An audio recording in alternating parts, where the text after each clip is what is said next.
Get ready for America's #1 funny man. What? Hey. Make some noise. Ladies and gentlemen, from LA to New York, Chicago to Mississippi, let's give it up for America's #1 funny man, Rodney.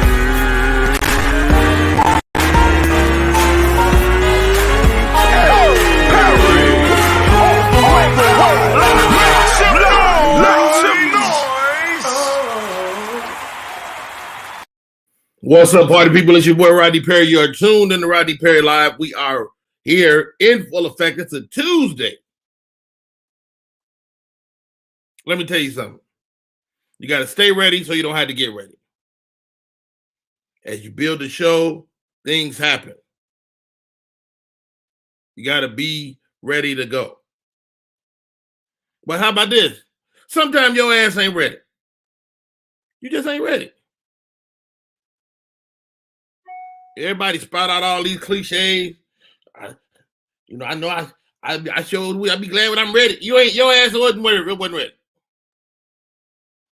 And how about this? It took a while to get in the predicament you in. Let's say you fat. You getting the BBL, getting all your fat sucked out.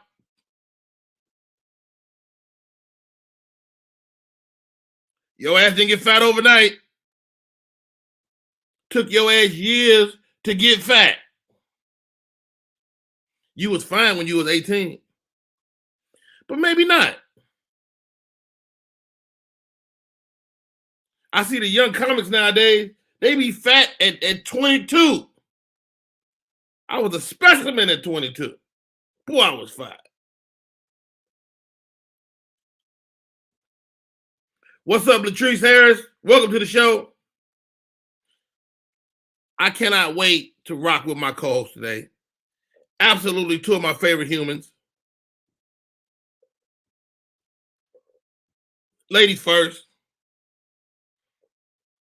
Flat out funny.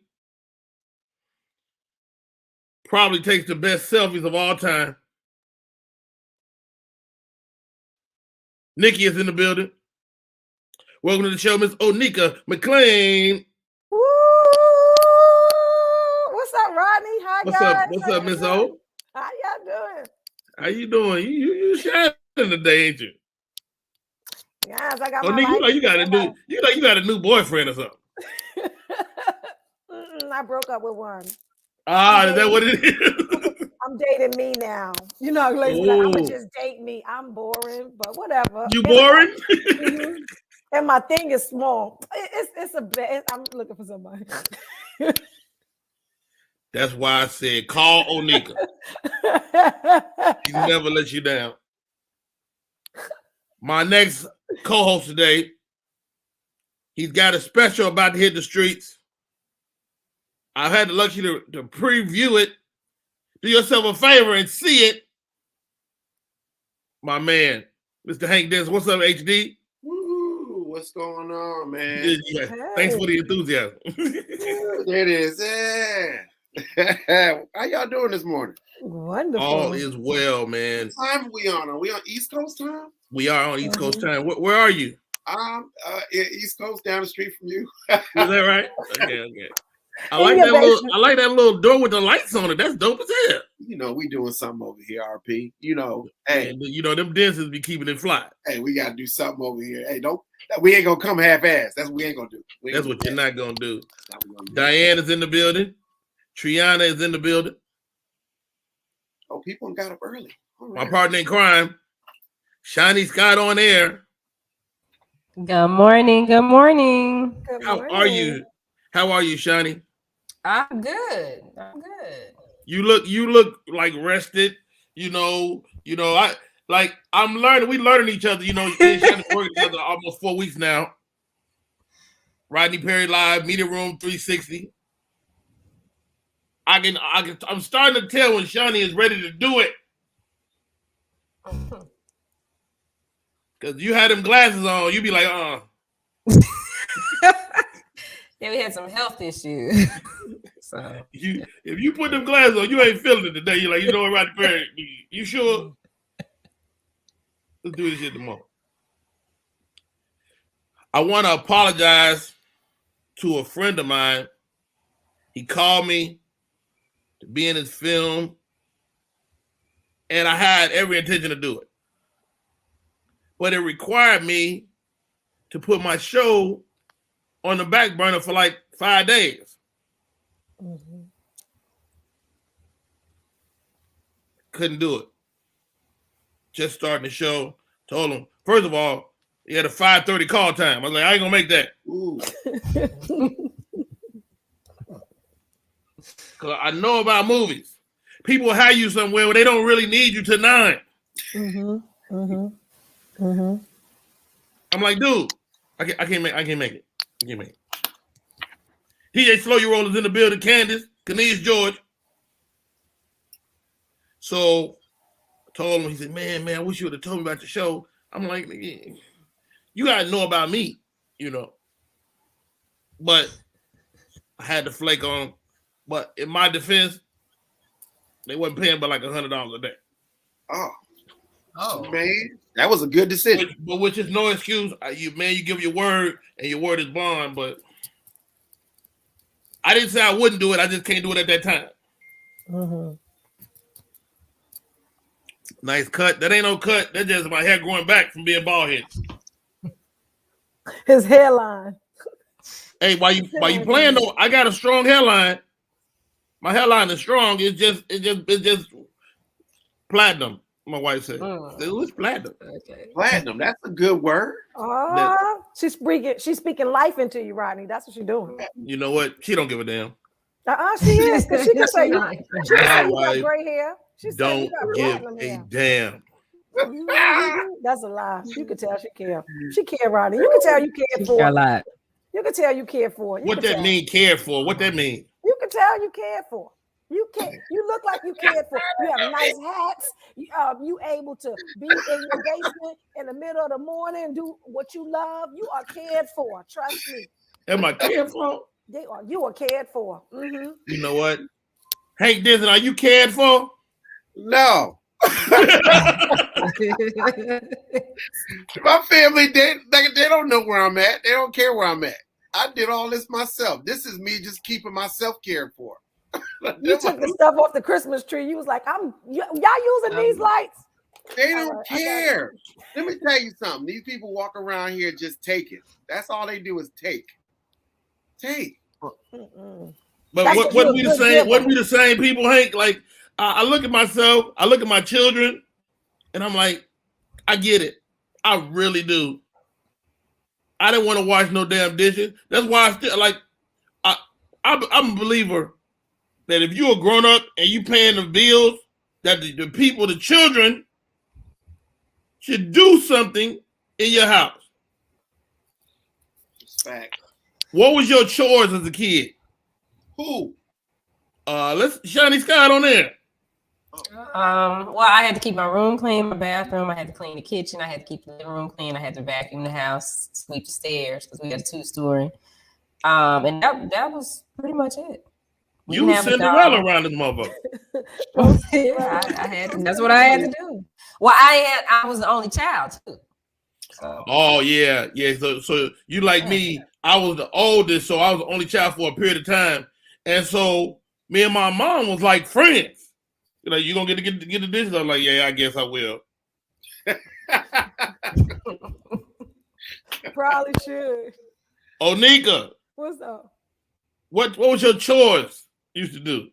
Well, all of them, plus pay the rent. As soon as Wait a minute, you had to pay the rent as a child? I was 14, she charged me $50 a week. Our rent was $200. I can do the math. Like, what the fuck? Just paying the goddamn rent. Hey, how you get to $50 a week at 14? Because I had one of them summer youth jobs at first, and then I got a regular job because I was like, wait a minute, I ain't got to ask her for nothing. I ain't got. She was teaching you the value of $1. No, she was robbing me. She was robbing me. She I was supposed to be buying myself stuff, not paying her rent. Yeah. Wow. It's fine. My son's mom is like that. Like she really hit him up for money, and I'm like, let that man keep his money. No. No, My my kids mother pay from the rent, South. but not like that. Like they got $17 a month they got to pay. That's their phone, their rent, their food, their electric bill. I put it in their savings. Man, Right. You take the money from it and then put it in their savings. No, they got to give it to me. They have to give it to me physically. Do they have a certain day? Yeah. And if they don't pay it, then they get kicked out of their room or, something happens. Wait a minute, Shawty. You think about that. Where you put them? They sleep on the couch and on the floor somewhere. So they lose their comfort. Yeah, they have to figure it out. And I started that with them when they were like 8 and 9. You're going to get robbed in your own house. Girl, Yeah. Stick up, Mom. You didn't say how we had to get this $17. You just said don't say that because they probably watching and they'll be like, yeah, because one of them went in my stash and got some of my money one day. I said, girl, don't you? That's stealing from me. You don't do that. Oh, no. I don't play that. I do not play that. HD. Come on, man. You know HD, what was your chores, man? You know my mother, man. Come on, man. I was an employee. I was staff. Okay. So you had to cook, clean, cooking, cleaning. I had to season chicken, put the chicken in the bag, make sure I vacuum, make sure I clean all the stuff that they said and some. I had to make sure I had the breakfast. I was ironing curtains. I was everything. It was everything. Then I had to go with her to the grocery store to help with the groceries. Man, it was a lot, man. I'm domestic now. You can't tell me about nothing about no thread count sheets or no seasoned food now. My wife walk around here now, I'll be looking at her like you ain't do that right. But I don't say nothing. You can't say nothing. I say nothing because I can't let her know that I don't do all the stuff. So I'm a Virgo, and I can be super critical, right? And so I really have to watch my tongue because my wife and my daughters are all Aquarians, and they be so sensitive. If I say the wrong thing, they be down for 2 or 3 weeks. I'm like, wait a minute. Mm-hmm. Well, you said you didn't like it. I'm like, I didn't say that. I'm Aquarius though, Rodney. My mother toughed me up a long time ago. You're gonna have your feelings hurt. Walk around there in your feelings. Don't let her know you hurt, because that's like weak deer. That's like an injured deer in the woods. She can smell blood. What, you gonna cry? I don't care how much you cry. You better vacuum this floor. Rodney, remember I told you she brought a load of clothes to the basketball court because she didn't She didn't like clothes being left in her dryer. She'd be like, if it smelled like, you don't use my dryer and then not dry your clothes all the way and think you're going to put it on a cycle and come back. So stop right there, Hank. You at the court hooping with the fella. Hitting it. Was you that good, Hank? Oh, I was nice. I see the money. Right, let me tell you something. Oh, nigga, everybody good with an air basketball. Like this. You look like you're having a convulsion. I thought you're having a stroke. You all right? You got to move your head a lot. 1979 Monte Carlo blue pulls at the top of the park, Blunt Park. You can see the cars coming to park. You saw her. I saw her. I was like,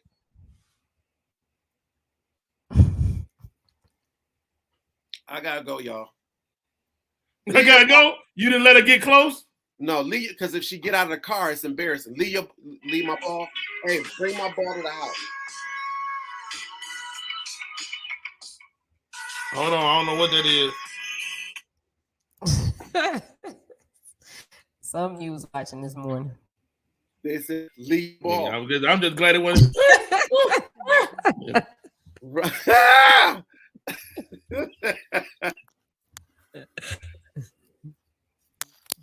All right, guys. Next subject. Financial arrangements in relationships. I think I'm old school. My wife don't really pay for nothing. Nice. Oh, sorry. But a lot of conventional relationships are 50-50. To me, if you got a man in your life and you in a relationship that's 50-50, you got a roommate. Am I wrong? Ooh, I stumped the crowd. Did I stump the crowd? I think you're right. I think you have to pay the cost to be the boss. Because I know when I be paying for stuff, I be like, get this shit cleaned in here. Get it. I'm the boss. So now one of my reasons, Onika, is surely a toxic male reason. I don't ever want to hear that. Like, I don't ever want to hear a woman going, hey, what you do all day? Yes. Because you're going to be like, I was eating some snacks. I was on Instagram. No, get your ass down there, like Hank Mama say, and vacuum that floor. Vacuum that floor. Yeah. You know, but I have realized I have to contribute, you know, to the cleanliness of the house. Like, because I'm a one-man wrecking crew. Mm-hmm. Whatever room I'm in as a fingerprint, I told my family, I said, if I die, y'all have a hard time. Y'all gonna have to leave because I'm in every room. Mm-hmm. Mm-hmm. I'm literally some sock on the floor, a pair of pants, a shirt. Johnny Scott on there. I agree with the more traditional route. I think, but I it's 50-50, but it's not. There are things that I think the man is supposed to do, and then as the female in the relationship, there's a certain financial responsibility I bring. You know. Okay. I like that. I like that, Johnny Scott. And we're gonna put a pin in that because we'll come back to gender roles. Mm-hmm. Right? We'll come back to gender roles. And if you subscribe to that, because you know, a lot of women nowadays are like, yo, just because I'm a woman, you know, you can't lock me into no role. You know, HD, financial arrangement, man. What do you guys do? Well, you know, stand-up comedy. So, you know, well, before I was a PA in pediatric orthopedics. So the money is like, long as she has a dollar amount, she don't care what it is. So she's like, if you put this amount of money in the account and I don't gotta pay that, then I ain't gonna say nothing to you. But when that money drop below that amount, that's when it be like, so what'd you do today? Mm. So your wife makes more than you, which is well, she does neurosurgery now. She didn't do neurosurgery when I met her. So I'm like, oh, okay. I was like, yeah. So I'm like, do I gotta go and do neuro and cardiac surgery now? And that's a great point, Hank, because we do change throughout a relationship, throughout a lifetime. Right. So you can be the breadwinner one year, and the next year she could be the breadwinner. And this just happened over COVID. So it's like, oh, okay, cool. Yeah, I go to school. I got you. Then now COVID is over. I'm making my cake now. So, but I don't. My thing is, in order for a marriage to work, I was taught that you have to be of service and all around. Don't go marry no woman if you can't take care of her. That's just it. Don't take her from nowhere she is if you're going to make her situation worse. If you ain't going to take care of her and do everything you can for her. So my money, when it come in, it's taking care of everything. I don't ask no questions. I don't ask her what she do with her money. If she want to spend it, she want to buy that. Because I only got a certain amount of time to be with you anyways. And then tomorrow's over. So if I got to do what I got to do, then I do what I got to do. I used to be like, oh, when I was younger, if I ain't doing that, I'll pay for this. But then I realized I'm paying for everything, but she can still say, go lay on the couch. What am I do? What am I do? You gonna go your ass downstairs and lay on that fly ass comfortable couch. How much money I paid to lay here in this? They ain't trying to hear that. Cops gonna come and they gonna pull who out? You. They gonna pull you out. It'll be all your stuff. They don't care. There's your name on it. They be like, that's nice, sir. That's nice. You did a good job taking care of this woman, but you need to get your black ass out of here. I'm sorry. Amen. So, Onika, what do you require of a man? Like what's your must-haves? That they could take care of my lifestyle the way I've already. So they got to be able to buy all them beads and shit. Those are G's. Those are G's. Yeah, they should be able to do it. I'm not saying they got to do it, but they should be able to do it. Because the thing about women is feeling secure. Right. And so once you put your life to a certain level, not that I'm like rich or nothing, but once you put your life to a certain level, when you're looking at your man, you need to be able to say, well, at least he can keep me here. Exactly. Wow. Mm-hmm. Wow, man. That's really interesting to me, ladies, as we unpack this. How about this, Shiny Scott? Let's take a break. When we come back, let's talk gender roles. Gender roles. Like what's a role for a guy? What's a role for a woman? I'm gonna say it. I got all the garbage in the house. Got all the garbage. Don't even touch it. We did a sketch about that one time. Me and Onika. Mm-hmm. All right, y'all. That the name of the show is Rodney Perry Live. I'm Rodney Perry. Those are my co-hosts. That's the homie Shiny Scott on air. Media Room 360. And we come back. We're gonna talk more on Rodney Perry Live. Let's go. What up, y'all? It's Michael Sean, and I know you want to be a podcaster. You want a successful podcast. You want to give your views and opinions, but you just don't know how to do it correctly. That's why you got to hit up ShawneeScott.com.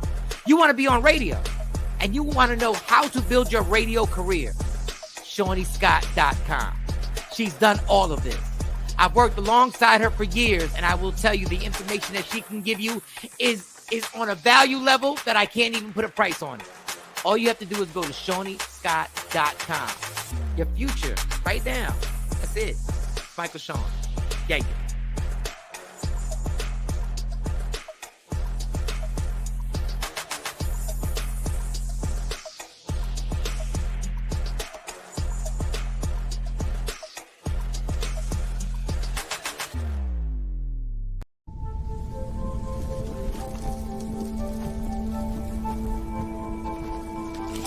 Eva Marie smoked 12,000 packs of cigarettes over 15 years. She quit, and now there's a new lung cancer screening that could save her life. You stopped smoking. Now start screening. No matter how much you smoked, early detection could save you. Talk to your doctor or learn more at savedbythescan.org. We are back. My name is Rodney Perry. You're tuned in to Rodney Perry Live. My people are in the building. Media Room 360. Miss Shiny Scott on air. Shiny Scott, how you doing? Good. I'm happy. Media Room 360 is the flagship. It's the app.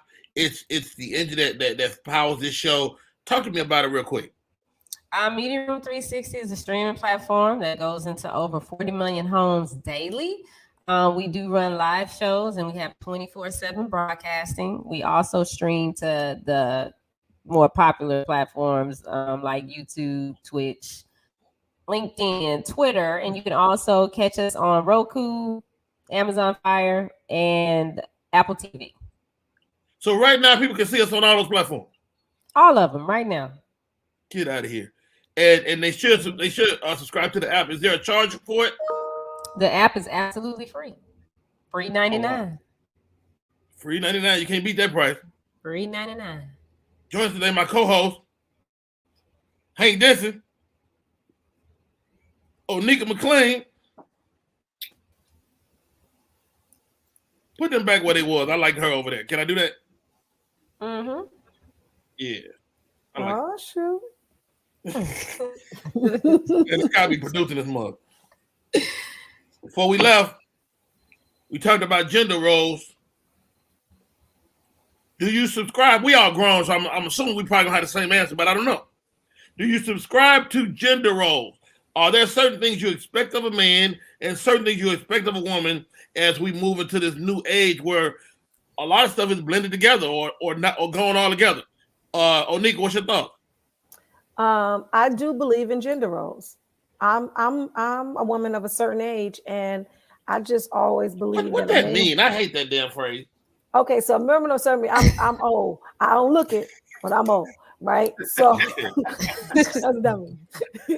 And I just believe that there's things that men should do, and there are things that women should do. Like when I see a couple and it's really 50-50, I just really feel like they in a roommate situation. I'm just kind of like, it's back to the security. I feel like it's always back to the security. Women must feel secure, especially in a world where women aren't protected a lot of times. So the security of a man is when a man, there's this not program, but this organization called men, something like that. And what they said is that women that are associated with men are covered by them, and other men respect those women more so than they would a single woman, because if you're male adjacent, then in the male's mind is, if I do something to this woman, then I'm going to get checked. And when you don't have that, you don't have that protection. Well, that's interesting. I mean, I don't know if I'm worried about getting checked, but I believe definitely in those gender roles. And so, what do you, Onika? What are the number one thing you expect your man to do in the home? Pay for the mortgage or the rent, whatever that major bill is. Mm-hmm. I feel like they should pay for that, and then I could pay for all the little stuff. Even though the little stuff sometimes add up to the same thing, but I just feel like where we stay, that should be his. That's his responsibility. Oh Mm-hmm. wow, Shiny Scott on there. What's your thoughts? Yeah, I think there's roles. Definitely. For me, I think the man should pay the mortgage, rent, the utilities, whatever that is, and then like the groceries, the clothes that the people need in the house. I get, and sometimes I don't. Since I'm coming to the picture with 2 kids, because our lifestyle is one thing, and if somebody wants to be in this, then yeah, you're gonna have to, be able to take care of this. It's not just me. Yeah, because these girls ain't going nowhere for, about 8 more years. Mm-hmm. But at the same time, I take that into consideration because they do have a father that has a responsibility to support too. So it's not just like, oh, you got to take care of all of this and the responsibility is all yours. And as far as I go, at the same time, if something happens to him and he drops the ball, I should be able to catch it. Yeah, he shouldn't just have to suffer because he doesn't. Because it's up and down. He might be up to that. Yeah, we're a team. So that's where I say the 50-50 comes in. It's like, if you ain't got it, I should have it. Mm-hmm. Hank Dixon, what role do you do in your home that's not historically a man job? Oh, dude. So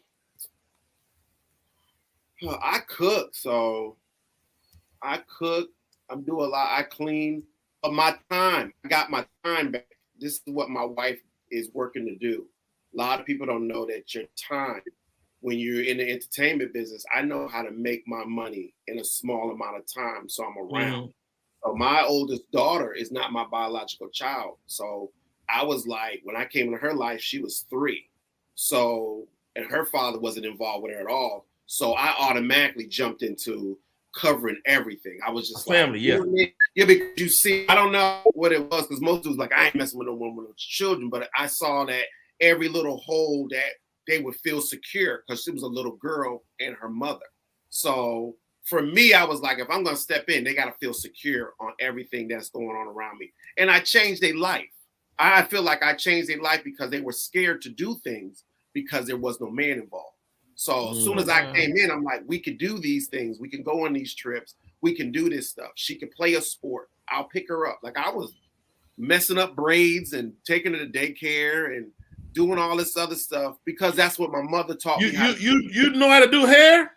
Yeah, my little god sisters used to come over. My god sisters used to come over, and my mother would be like, I would see them crying, and I'd be like, oh, and I'd be like, I learned, grease their scalp.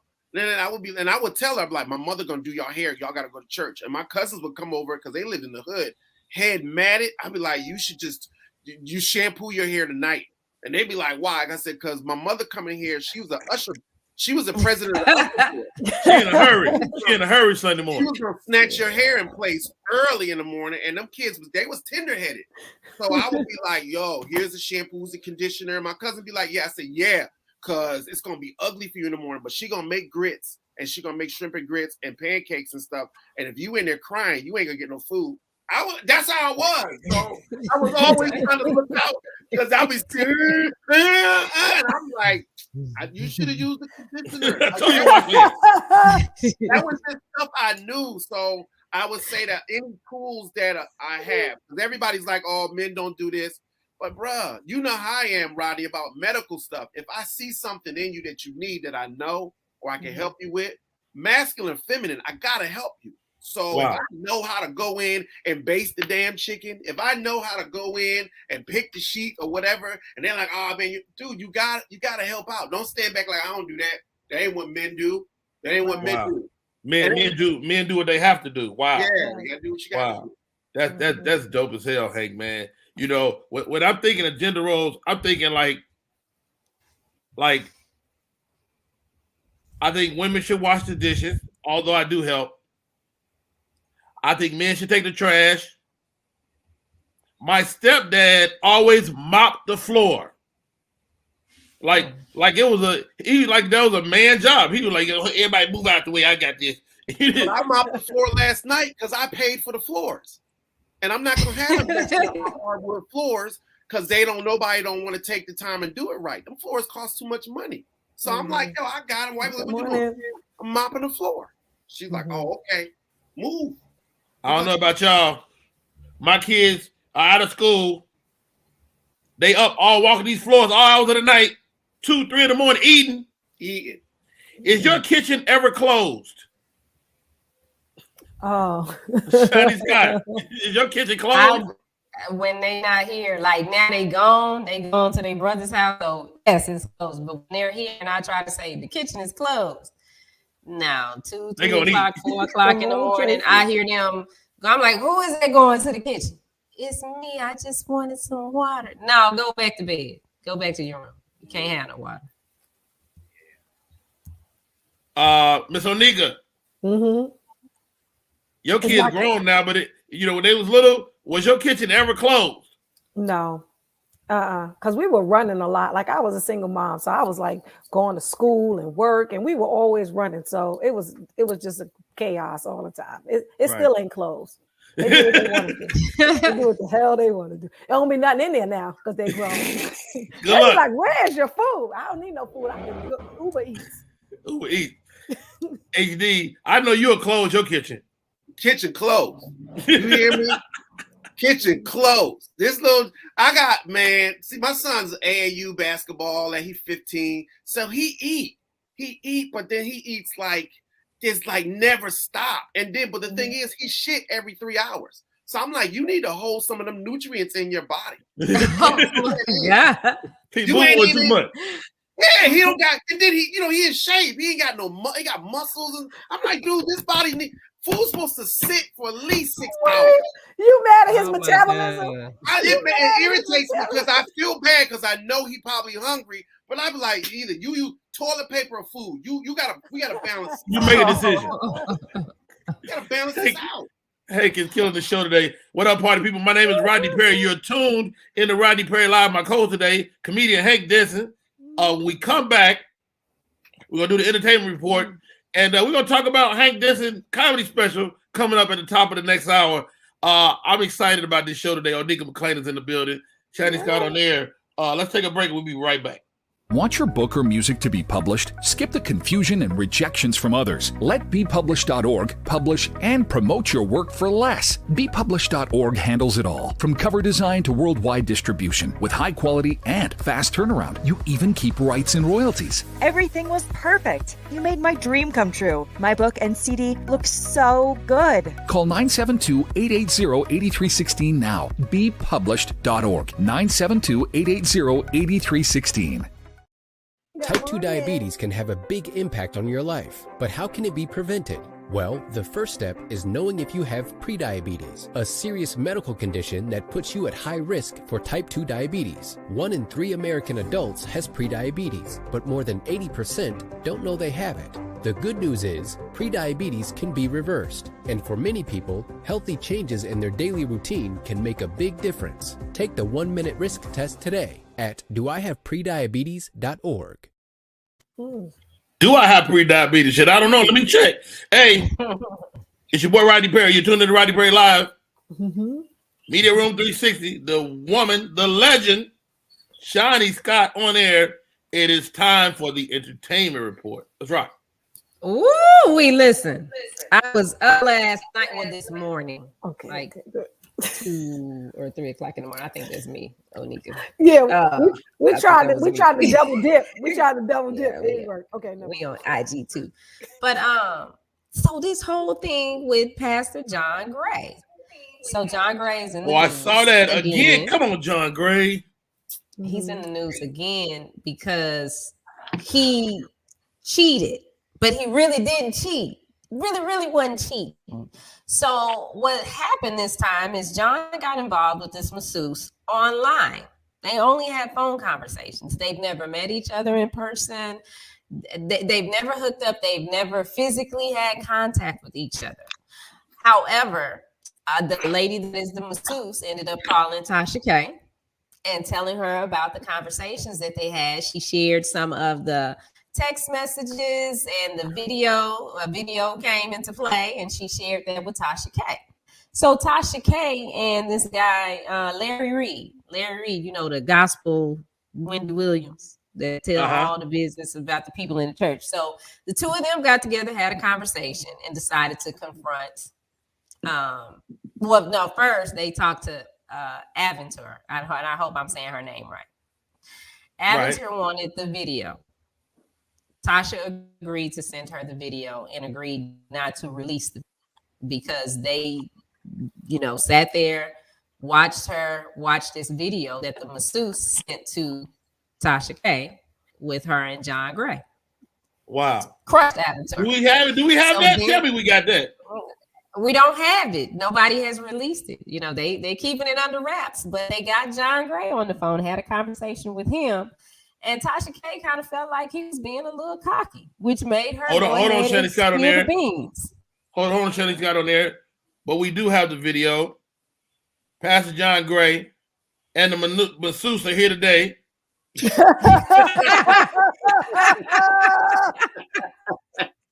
Shut up, man. Pastor John Gray. First of all, thank you for joining us today, man. I hear you done stepped in it again, man. Talk to me about this masseuse, bro. Pastor John. All you can do is I know you're going through it right now, man. Just take your time. What am I supposed to tell y'all? I gotta buy another car. That's all. Right. Get her another car. She got every other car. I might as well get her another one. Right, man. Some people are saying you didn't even do nothing, man. I mean, how you feeling, bro? I mean, God works in mysterious ways. Okay. And mysteriously, I ended up on the phone with this masseuse. Wow. You probably don't realize this, John, but we actually had a masseuse online. Ma'am, how are you? I'm fine. How are you? Oh, wow. Very sultry voice. That might have lured me in as well. Ma'am, this looks like a money grab to me. Talk to me about what you're trying to do with Pastor Gray. I mean, why would you show the world this video? Do you see those shoulders? I just wanted to get in there and just manipulate the situation a little bit so that I can have a better life for myself. He said something about God says if you cheat in your heart, but we wasn't going to cheat in the heart. We was going to cheat in the bed. So I told him, I said, we just going to be in the bed. And he was like, I got a wife. And I said, what she be really doing for you? Do she massage you like this to the side? And he said, no. And I feel like if you got a husband and you're not doing what you need to do for him, pass him along. Hold on, Madam Masseuse. We was praying. This is Rodney Perry Live. I can't let you say that. Oh God, I was saying, hold on, Madam Masseuse. I can't let you just say that. Okay. Now the question is, you're lobbying to be a side chick. Aren't you breaking all the side chick rules? Well, I was trying to get some money. So this is the thing, right? Okay, I know that they got some side chick rules, but y'all ain't hold none of these chicks to these standards. Ain't no rules no more. If I have seen the glory and the coming of the Lord, and I understand, but right now there's no rules.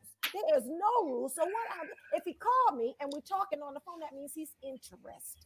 Wow. Well said, Madam Masseuse. Last question, John Gray, man. How you let yourself be recorded, bro? I didn't even know there was a camera. We was praying. What kind of Kevin Hart shit is that? No, sorry. Wow. There we go. All right, guys. John Gray and the masseuse. Let's give them a round of applause. Well done, guys.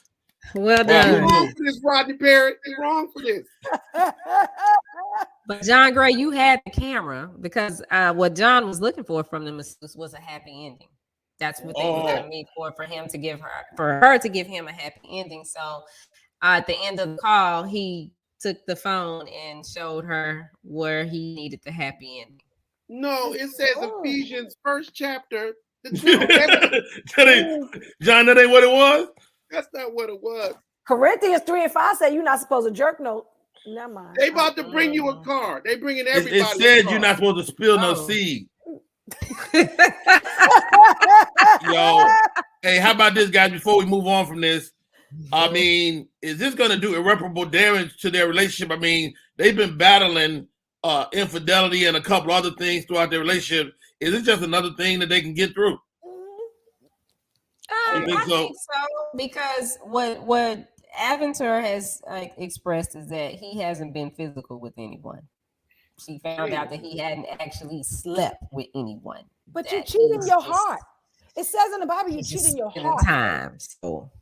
They both cheating now. So now, I think that once you allow that to happen, it's kind of like okay. Now, if he lose some money, she probably leave. Yeah, but how about this? I mean, the fact that their business is so connected to their relationship, I don't think they're going anywhere. Am I right, Hank? Nah, they ain't going nowhere. They both cheating now. They both cheating. You think the wife is cheating? Yeah, come on, man. What are you gonna say to her? What are you gonna say? He can't say nothing now. He can't say nothing now. You done bought cars. You keep doing it. You got God on your side. You say God. We talking about higher God Almighty. You stand in front of a church. And she cheating now. He can't say nothing to that woman. But hold on, guys. Isn't he a man? Even though he's a man of God, he's a man. Don't he get the luxury of coming short of the glory, Onika? You ain't supposed to sow your seed. Y'all saw the actual picture. You said it's coming up short. No. Who's the glory? I'm sorry. Wow. What's the glory? Nobody said anything about that man's penis. Okay. Y'all said y'all saw it. Y'all said something about it. Let me tell you something. If it was out, I don't want to see it. You don't want to see it? I don't want to see it at all. I don't want to see my pastor's thing either. Does he still have people at the church though? They still be he has people at the church, and what they're saying is that he's not doing this because he's just a low down dirty man, but he's broken in some areas and he needs some help. And if it goes too far, they're concerned that he may try to hurt himself. If everything turns out. Damn. Come on, man. Here we go. But you know what, Shiny Scott? That's fair, and I'm gonna tell you why. Because he was molested as a boy, and a lot of times when you opened up sexually early, you are vulnerable to this type of thing. I got a friend of mine who was telling me, he's like, man, he said, I think the reason I'm this way, and he's horrible. He said the reason I'm this way, Rod, is that I had a woman sexually abused me as a child, and I never looked at it for what it was. But as a man now, he's like, yo, this is not a cool thing. D. Ray Davis was in the news a couple of weeks ago mentioning it, that he was molested by a woman. And, as a man, we have this sexual prowess thing that really, really is one of those things that nobody really thinks is fair. You know what I mean? As they move forward. It's a tough thing. Shanny Scott, there's a lot of layers to this thing. Yeah, because Tasha K, Larry Reed, and John Gray got into that whole molestation piece, and Tasha was like, "Well, we was all molested. Everybody here been molested." So, Kelly says that's what. What? We all been abused, and that's something that I say. We've all been abused, but is that true? I mean, that don't diminish the pain, though, does it?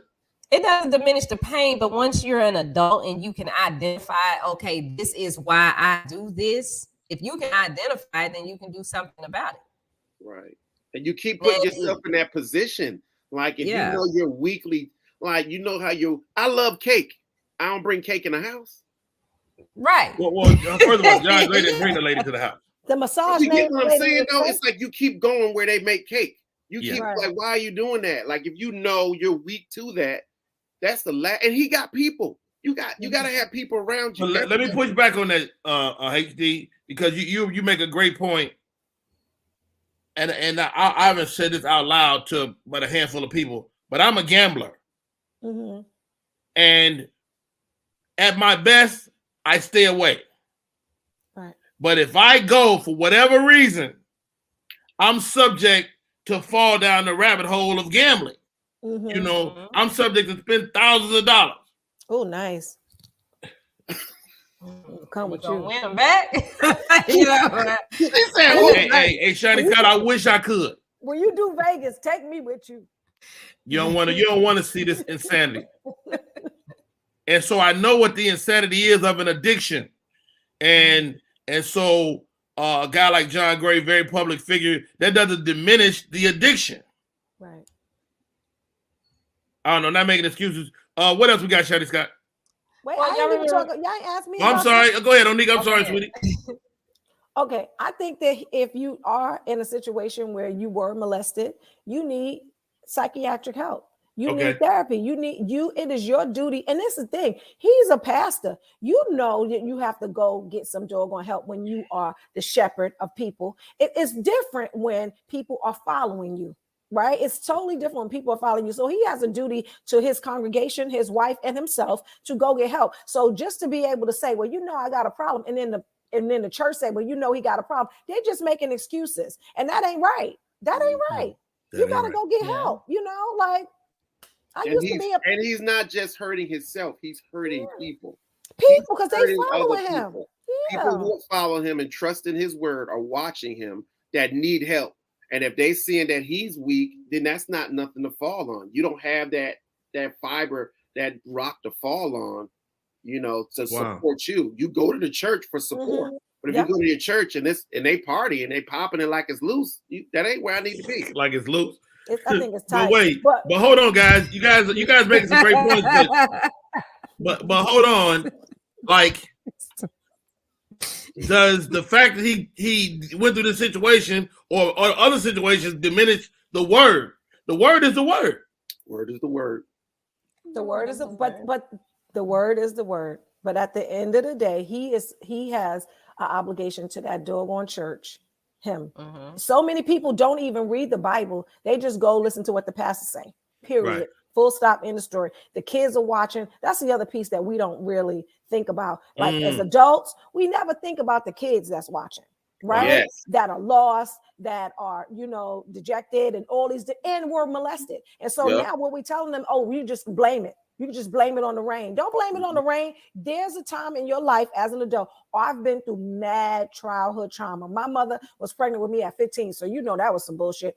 But I bet you I went to therapy for 8 years and I tried to figure it out because at the end of the day, I had these girls that I was raising that I needed to be an example for. So you don't want to pass that trauma on to them.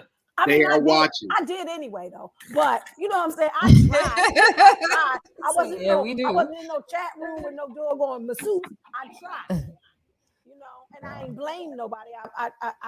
You just keep healing. The healing is a thing that you just keep continuing to do. When you see that there's a hole, you try to fill it. And that's his duty. Hold on. Everybody stop right there. Shiny Scott, Onika, Hank Benson. Maybe it was just a little massage. Maybe he wasn't even thinking about it like that. Maybe, I'm just throwing it out there. The happy ending should be a part of the massage. I think it should too. But I think that you can't do that. You must get your massages from only your wife when you're married and you're a Christian. Or why don't you get some massages at the house? Why don't you have a massage come to the house and then see how the wife feel when you go, hey, hit me with that happy ending. She cool. See how awkward that is for everybody. Do it. Right. And let the kids watch. HD, if you wouldn't do it in front of your wife, don't do it. Let the kids watch. Let the kids watch. Everybody let the kids watch. Daddy in here getting the happy ending. Come on in here. It ain't nothing wrong with it. and it ain't nothing wrong with it. Everybody should be able to see it. It's in the dark. Is the reason why it was a problem is because his wife didn't know about it, and he was doing something in secret. Like, come on, stop playing. And I'm not saying people don't cheat because they do all the time, but when you a pastor, come on now. And it's track record. It's like we keep talking about it. And then he's on television and all these different things. Like, God, they give you getting a lot of money. You are getting a lot of money, sir. Like, come on, God is blessing you exponentially. Let's go. Come on, stop with the nonsense. What was that word? How has he been blessed? I mean, a lot. Sometimes I be using big words and I don't even know how to use them. You were there though. I like the way you faded out. You was real close. You was right. I was making a good point, but I do that sometimes. I use like a big word and I don't really know how to say it, and then I just kind of make it low at the end so people I knew what I was talking about. But keep it simple, stupid. You know, God done blessed him abundantly. A whole lot. Go ahead, Shani Scott. Okay, so let me ask you guys a question. If your child killed your grandchild, would you be able to stand by your child? Ooh. Was that his child? If it's your child, like this is your son, it's my child. Was the grandchild his child? No, this is your other kid. Wow. Would you be able to stand by your son or daughter? How? It depends on their how. Man, they stuff like that just fractures a family, man. That'll break a family in half. Hired a hitman for the insurance money. Oh no. Would you be able to stand by yourself? Well, Miss Robbie is in the news from Sweetie Pies. Now, you know, her son Tim is in jail right now for allegedly hiring a hitman to murder her grandson. Well, Miss Robbie stop right there. You telling me this is black people? Yeah, I read that. Yeah. All right, go ahead. So this happened about a year and a half ago, and Miss Robbie has finally spoke out about it, and she has decided that she is going to stand by her son Tim through this. She says that she's very hurt, she's distraught. You know, of course, she misses her grandson, but Tim is her son, so she's gonna stand by him and help him get through the process. Get out of here. Okay, so wait. Is this one of the young gentlemen that was on the show? Yeah, Tim was the son that I know the son was, but the grandson. Yeah, so the grandson showed up on the show, I think in season 2, because he got sent to stay with them. There was some other issues going on, but the young man graduated high school, was actually went out to LA with Tim to try to help him open up that other Sweetie Pies. And Tim allegedly was having some money issues, and the grandson ended up being the fall guy to help him get this $200,000 that he needed to get out of the hole. $200,000? That's it, $200,000. Oh my God, the price of a life, man. Goodness gracious. He put $200,000 on his own son's head. It's not his son. Nephew. It's his nephew, Andre. Family. $200,000? I don't know how they know that he had an insurance policy. That's the thing. Well, Tim took the insurance policy out on it. Your audio is going down for some reason, Onika. Oh, it is? Let me see.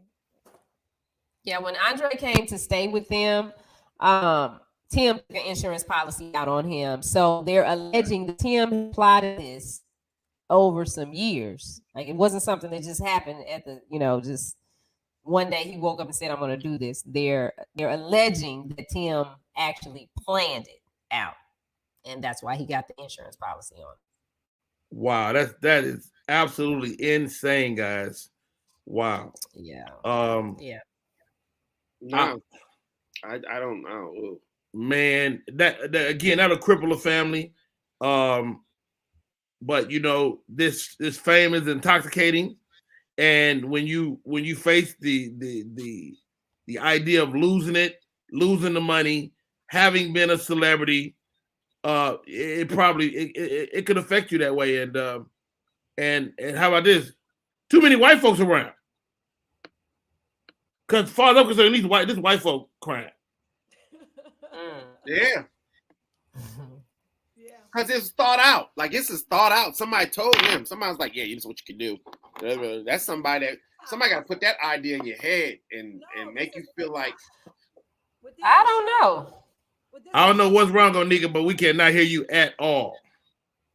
At all? Okay. Well, I hear you a little, very faintly.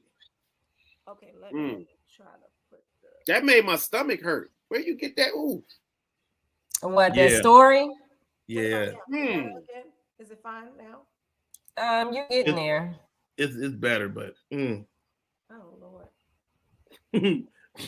Thank you, Amir A. Rock, still in the building. It's in and out? Yeah. That's much better, much better. Is it much better? Yes. Oh, okay. Look at God. John Gray is working with your mic. He said, "Shut the heck up, lady." Talking about. No, you right. Yo, let's do this. How many more stories we got? Well, there's one on R. Kelly. You know, they're getting ready to sentence him. And hold on, stay right there, Shiny Scott. Okay. Let's take a break. Let's reset to the top of the hour and pick up that R. Kelly story. Oh, okay. Yeah, because I need a drink. That was heavy. I didn't even get to talk about it. We're not finished, old nigga. We'll be back. What up, y'all? It's Michael Sean, and I know you want to be a podcaster. You want a successful podcast. You want to give your views and opinions, but you just don't know how to do it correctly. That's why you got to hit up ShawneeScott.com. You want to be on radio, and you want to know how to build your radio career. ShawneeScott.com. She's done all of this. I've worked alongside her for years, and I will tell you the information that she can give you is on a value level that I can't even put a price on it. All you have to do is go to ShawneeScott.com. Your future, right now.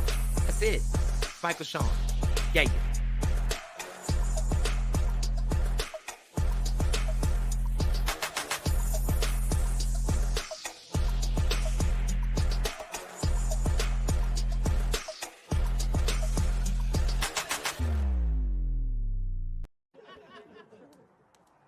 She tried to kill me. No, for real. She tried to kill me. I woke up. She had a pillow on my face, a pillow. But what she don't know is I got sleep apnea. So half the night I don't be breathing no way.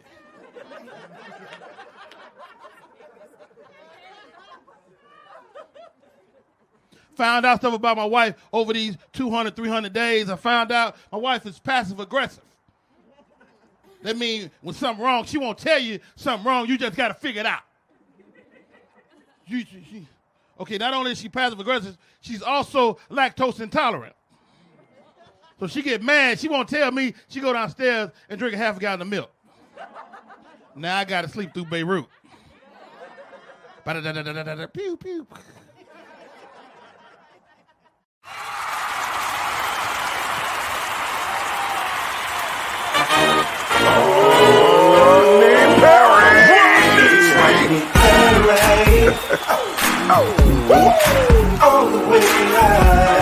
Get ready for America's #1 funny man. What? Hey. Make some noise. Ladies and gentlemen, from LA to New York, Chicago to Mississippi, let's give it up for America's #1 funny man, Rodney.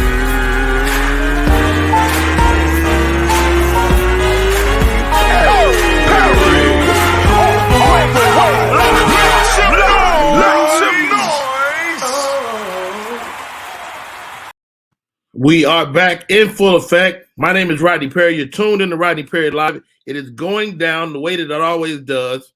Let me get my people back on the screen. Shiny Scott on the air. Comedian Hank Denson. Onika Comedy. Onika, you got a son. You got a grandson. Mm-hmm. Who do you support? The grandson. Right.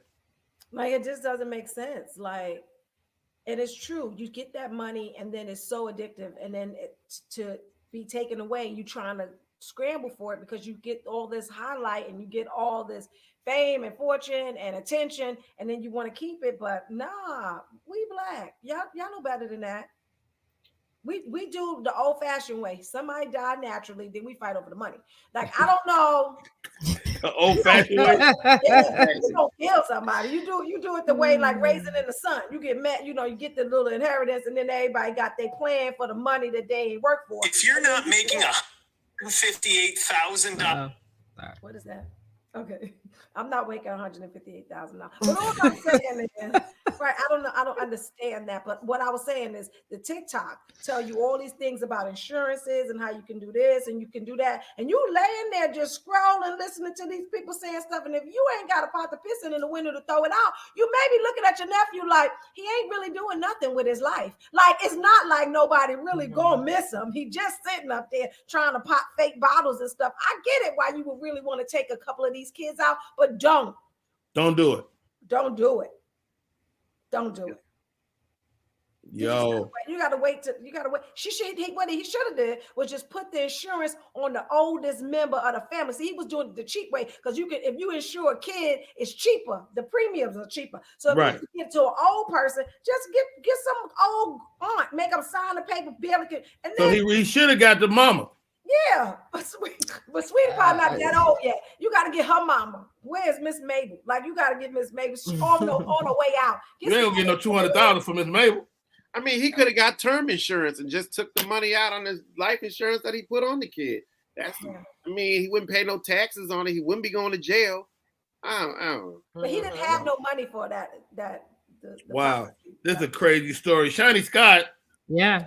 R. Kelly is about to be sentenced. Yeah, so they're thinking of giving him. He been in jail for like 5 years. He hasn't been sentenced. No, he's charged on so many different things, and so they're finally at the sentencing stage, and they're looking at 25 years. Well, one of his victims, her name is Lizette Martinez. She says that she feels like 25 years is not enough. He should get a life sentence to make up for everything that he's done to her. Now, outside of Lizette, they also talked to Kitty, and it's interesting. I know Kitty. Kitty and I used to work at the radio station together, and Kitty is just like her take on it is it doesn't really matter how much he gets because it won't change, what has happened and all the lives that he destroyed. And with Kitty, it's interesting because we watched the whole R. Kelly thing happen with her, and she thought she was his girlfriend and that he was moving her to Chicago. And, she became a part of the show and she found out otherwise. So not sure what's going to happen to R. Kelly. As a female, I don't know if 25 years is enough. I don't know if I feel like he should have a life sentence because at 17, I had an encounter with R. Kelly. Really? And it didn't make sense to me until Surviving R. Kelly came out.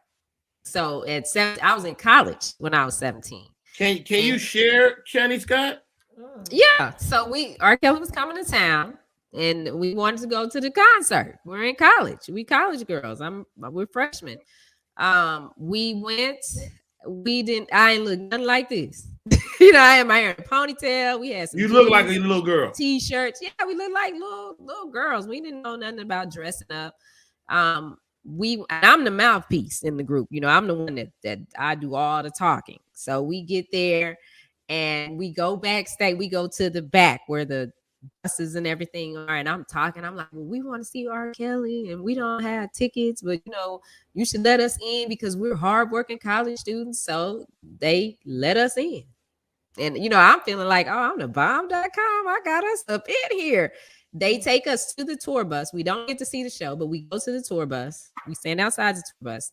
When Kelly gets off stage, there's a line of women there that want to, take pictures with him, get autographs or whatever. And they move us to the front of the line. So we're like, oh, we up in this thing. Hey, we can meet R. Kelly. We all excited.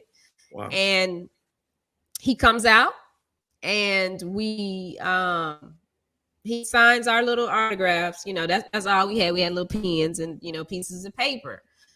And once he finished with us, it was 3 of us. The bodyguard said, "Okay, y'all come over here," and he moved us back closer to the tour bus, to the door of the tour bus. Okay. Okay, me, Shawnee. I'm petty. He still got my pen. I said, I'm gonna need my pen.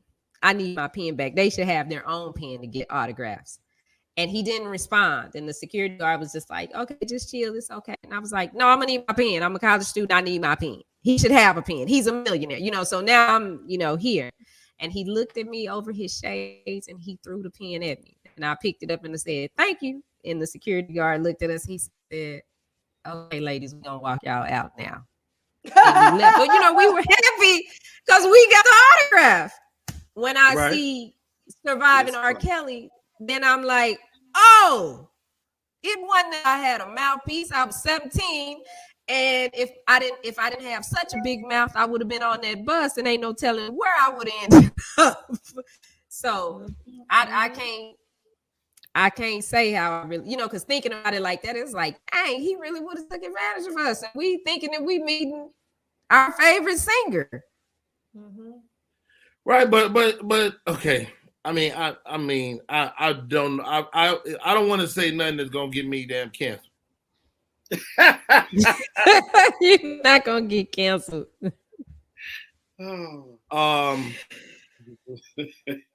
At the end of the day, the ball is always in his court because he's the grown man. Yes. Right. And a quick personal story. My biological father was a grown man when he impregnated my mother with me. My mother always framed it like they were in love, right? But toward the end of her life, she was like, "You know what, Rodney? He took advantage of me. Mm-hmm. He was a grown up, and he had to. He should have. Even though I was a hot, fast little young girl, he should have pushed me away. And he has that ownership of that, and it was that revelation that makes me pause at stories like that, because the man always has the ability to stop it right here. Whether you're John Gray or R. Kelly. Now, do I think the man should get life? I'm gonna say no. I don't think he should get life. He is a sick man. Mm-hmm. He needs some help. I've heard stories from people that were close to him. And how about this? If you're going to take R. Kelly down, there's a lot of people that will party to it. Parents, bodyguards that knew exactly. There was nothing in Chicago for us to know. I remember being in high school and grown men would pick up high school girls all the time. Yes. Mm-hmm. Yes. Yeah. My high school, I know. So, I get it, man. I don't think the guy should get life. 20. He been in jail 5 of the 25. And he still has some other charges that he has to face back in Chicago. Right. So, but who knows if they all run concurrently or they stacked on to the end of his sentence? Who knows? Wow, Onika, am I way off base on this, or what's your thoughts? I think that R. Kelly is a predator, right? And I feel like people should just use him. They're using him as an example, which they should, because like you said, there are plenty grown men that are at high schools. But just because there's plenty of grown men at high schools don't mean it's right.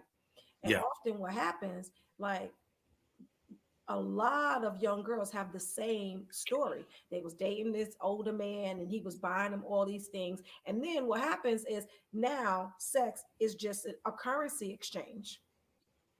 And you teach the girls so young that that's what it is, right? But they're really being manipulated. They're being manipulated, they're being played, and they're being preyed upon. And then what happens to young women that people, I'm not going to say they don't realize. What happens to young women is they don't trust their own judgment. right? So you get into these situations before your frontal lobe develop. You ain't even got your full brain. You dumb for real because you do not have your full brain. And that part of the brain helps with reasoning and delayed gratification and planning and all that kind of stuff. And you don't have that. You don't have that ability yet. And then people take advantage of you. So then you don't trust yourself. And then you start thinking sex is currency. Wow. Wow, that frontal lobe piece is really interesting because you maybe you just aren't equipped. Hank Denson, we're girl dads. You can't get to my daughter. Yeah, I don't like nobody. You can't get to my daughter, dude. Shani Scott, they can't get to your babies. Or can they? Hank Denson, what's your thought? Anika hit it on the head. That frontal lobe is not developed. And when do we start telling our Black women that they're valued? So if we don't show them at this case their value, when will they see that there's somebody stood up for what was going on to our Black females? Because they trafficking them, they talk bad to them, all this stuff goes on to them, and then we gonna let one of our own, a Black man that we was dancing to, do our daughters and our women wrong again? When do we stand up and go, okay, yeah, bye, we had enough? Because if we don't stand up for us when we're doing us wrong, how we expect them to care? How we expect them to treat us right? Because they not gonna treat us right. I've been down to Clark a couple of times. I had a couple of cousins that went to Clark, and they were coming in from up north, and they were 17. Them drug dealers was old, hanging out around Clark in that CAU, picking them girls up, taking them off, no telling what they was doing, because they ain't never seen that kind of money. You pull up with some rims, you throwing money at me and chicken wings. I ain't never had, you know what I mean? My mom, I'm free. And you don't know that you get manipulated to ruin your college career. And you don't know that they're breaking something in that, like she said, that frontal lobe that you never get back. Once you lose that piece of you, you'll never get that back. And we have to protect that with our Black women as much as possible because they're so creative, so smart.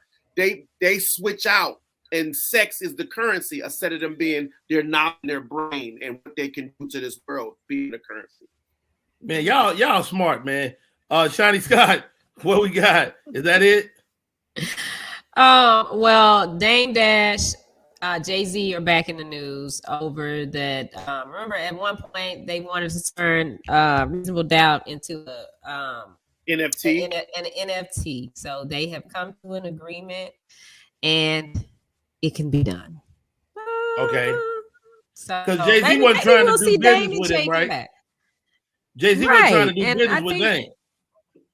He wasn't. He actually sued him. But there was, when Reasonable Doubt came out, like the way their whole business structure was set up. I mean, Dame is really smart. He knows how to do business. He is a businessman, so he got it set up not just in his favor. To me, business is black and white, so it benefited them both. But Jay wanted to go off and do some other things and not include him. So, Jay acknowledged him at some awards ceremony. I can't remember which one. So hopefully we can see a Jay and Dame recount. I want to see that. Like, I would like to see those two guys work together again because they, created some magic in memorable times. You're so right. You're so right, Shiny Sky. I mean, that album is such a moment in time, and it's a perfect storm. So they needed each other, and I know Jay-Z has went on to make billions of dollars, but come on, man. I mean, who knows what could happen if these guys get back together? Your thoughts, Onika?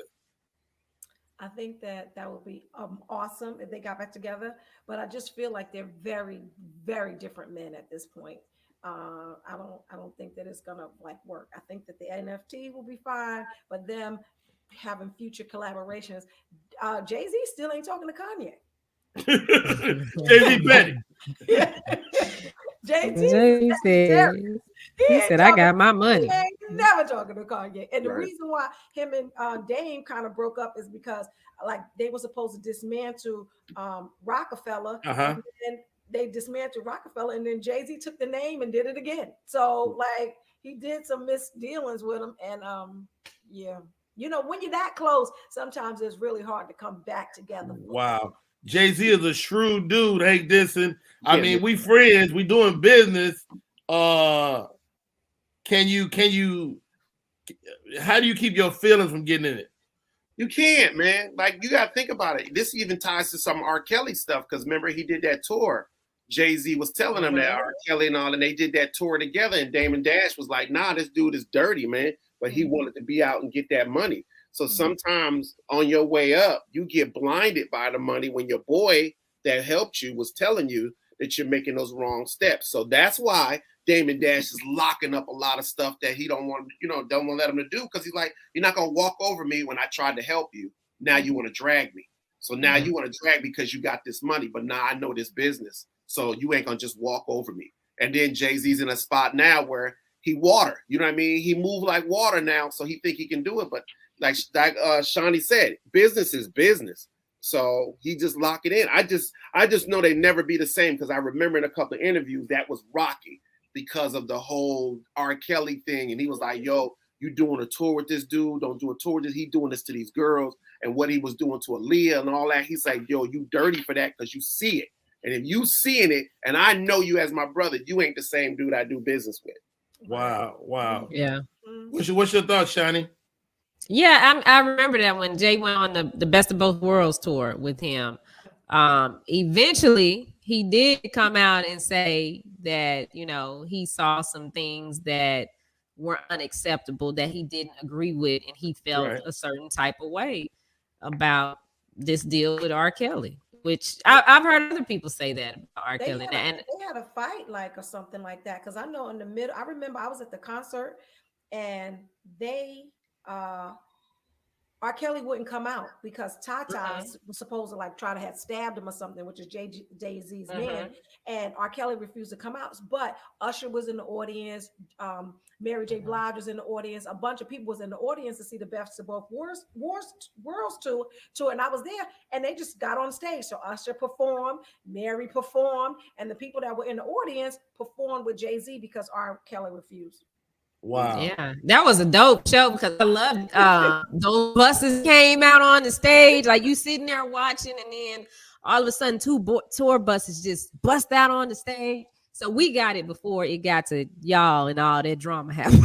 We got the first leg of it, but it was hot. And I can't say, people say, well, do you still listen to R. Kelly's music? And I don't intentionally do it, but if I'm in the car and my playlist is going, like the other day, the song he did with Cassidy, Hotel, came on. And I'm just going and I'm like, oh, wait a minute. I'm listening to R. Kelly. Yeah. That's my this is what I want to know. How much jail time do we need to give him so I can listen to the music? If you need to give him life, I'm just saying. Like, I need that.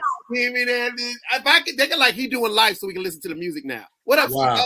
I think give him life, because I feel like you can separate the art from the artist, because most artists are crazy as shit. Wow. Yeah. And let his estate build up for his kids, because he does have kids, so we gonna punish them too. Well, they gotta suffer. For they daddy. I know. Like my daughter is friends with Robert, with his son. Oh wow. Yeah, because the mother lives here in Atlanta, and they, my daughter went to high school with Robert. Man, how about this? This little boy is talented. Wow. He is a producer, and damn. R. Kelly is not only a horrible guy when it comes to women, he's probably not a great dad either. Oh wow. Which is horrible. Well, but sometimes you be a great dad. I know some real horrible men. Horrible. And I know we all do. And we friends with them, and we like just disgusting towards women. Just disgusting. Oh yeah. I know some killers who love their kids. Mm-hmm. I know some. Bow bow. Hey, bring my baby in here. That part. Bring my cupcake in here. Compartmentalize. I said that right? Compartmentalize. Yeah. That was perfect.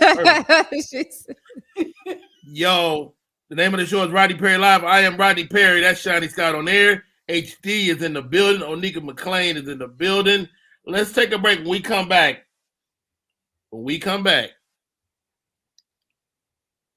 dear Uncle Rodney, we'll be right back.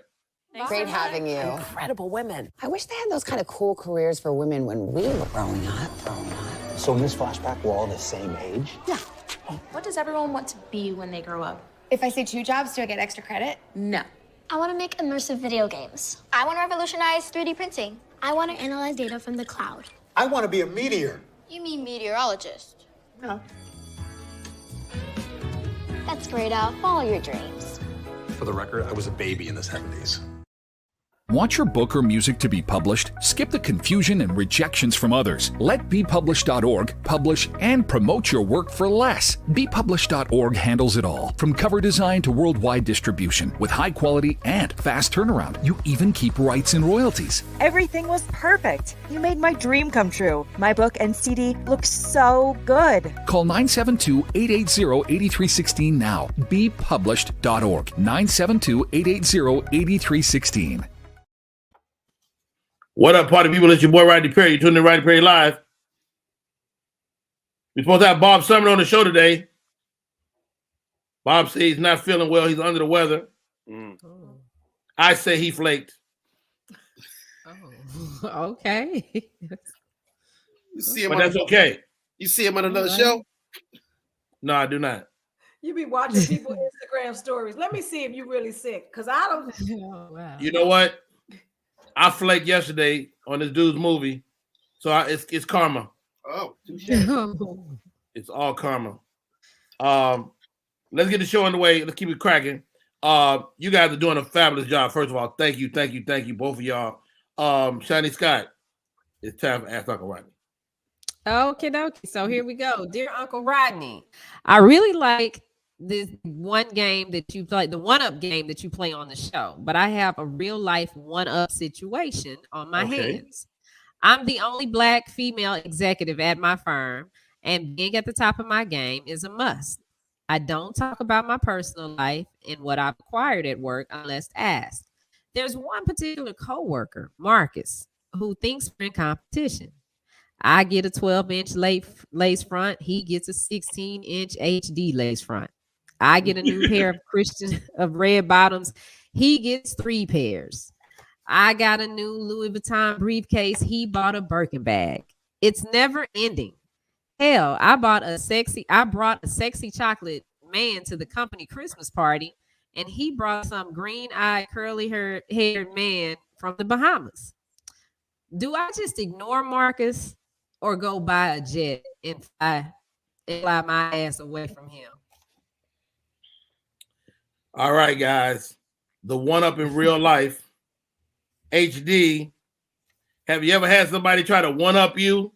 Every time you tell them you doing something, they gotta outdo you? All the time. That's what comedians do. Dude, I just opened up for Jesus. Really? Okay. Well, that's amazing. Yeah, I'm going on a 20-city tour. How am I supposed to top that? You know? Hilarious. I just be like, all right, dog. Put your ego away. They sound crazy, right? And they probably look crazy to other people, and they could be using that money to do something else, right? And for y'all to sit around and they looking at one of they must be friends because they communicating. How she paying attention, he paying attention. Mm-hmm. Come on, man. How long they been doing this? Like it's ridiculous. I know one up. I know the people who one up. I used to play the game sometimes, and then but I was making up stuff. I was like, yeah, man, shoot. I know all of them. Michael Jackson, Tito, all of them. Man, Onika McClain. Yeah, but it don't do you nothing. You leave with a pit in your stomach. Even if you are at the top of the one up, you live with a pit in your stomach because people really don't like you, and you're not building any real moments with those people.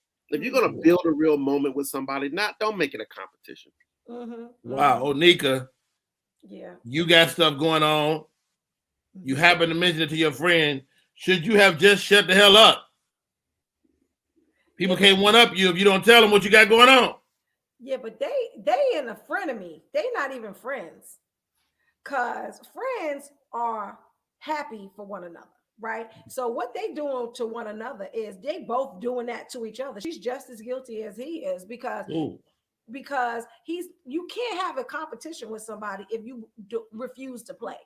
right? So if you my friendships are supportive, right? But they weren't always supportive. And there would be times when I'd be like, I want to get this car. And then my friend just pull up with it. Oh, my husband bought it. Your husband ain't bought you that shit. You made him get it. You know, then I'd be all mad. But I just have to leave those kind of people alone because I wasn't my best self in those relationships. So I don't even have those kind of relationships anymore. But that competition kind of thing, it really leaves you lonely. Yep, toxic. It's super because you want the stuff for yourself, not you should be wanting things for you, not to make people feel away. Like, what are we talking about? All right, Shiny Scott. I just think it's a petty little game that they're playing. You know, she like she said she really don't have to pay attention to what he's doing. Why are you watching so hard what he's doing? Could be that he just doing because it's what he wants to do. Or what's wrong with me seeing that, Onika got the bag, Gucci bag back there, the pink one. I think I want to go get the yellow one. You know, what's wrong with that? It's not. I'm happy. You gotta be happy. Yeah. Hold on, guys. Ask Uncle Rodney. Here goes. It's a woman. It's a gay dude. Listen to me, ma'am. Leave the gays alone. Surprise. The gays are better than you. Leave these gay dudes alone. They got unlimited resources. Yeah, that LG money is long. You cannot beat him in a game of one up. He don't have no kids. He don't have nobody drawing on his paper. You get a plane, he might start hovering. You're gonna lose. Leave this man alone. All you do next time he went up you, be like, you know what? God bless you, brother. Get out of there. Well, Rodney Perry, how come I gotta go? Because you can't beat him. That's true. Yeah. Women, I'll be like, hold your stomach in, at least. Like women, we be like, anyway. Gay guys be like, Leave that dude alone, man. And he's a man, and he competitive. He probably. How about this, guys? I'm gonna say this too. We gotta embrace our gay brothers and sisters. Mostly our brothers, though, because the revolution is coming. You don't need everybody. You're gonna need the gays. They still men. You're gonna need these guys when the revolution start and these white folks start shooting up stuff. You're gonna need the gays, and the gays got rules you ain't got. It's a fact, Hank. Stay with me on this. You get ready to fight, you throw up your dukes. Gay dude use that right there. Salt. What's the noise? Salt. It's offense, it's defense. The revolution is coming. It is. I'm just saying. They're getting the guns ready. So final word, lady. Thanks for hitting me up on Ask Uncle Rodney. You can send us an email, Rodney@RodneyPerry.com. If you want to ask Uncle Rodney, my advice is BS. If you're relying on me to help your life, you're an idiot. if you need Rodney Perry, and I'll be honest, Shani Scott, and other people I don't like,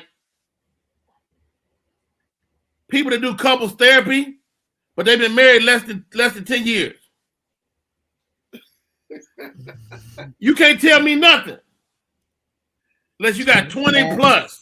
They conduct. They all you got to do is communicate, and as you communicate, shut up. Shut up. You know who else is like that? Sierra. You just found you a good man. Now we got to say your prayer. First of all, Future was your last man. Like, what how about that? And why you twerking on the truck, Sierra? You got you a good man. Now you're an expert, girl. You just tripped into that. Shut up. Shut up. Hey, Susan, how many years you got? Man, we had 16. No, 18. I listen to you. 18. He don't even know. 18. 18. I listen to you. Onika, your longest relationship. 17 years. I listen to you. Yeah. No, you don't want to listen to what I was doing. Yeah. That just could have lasted 4. You don't listen to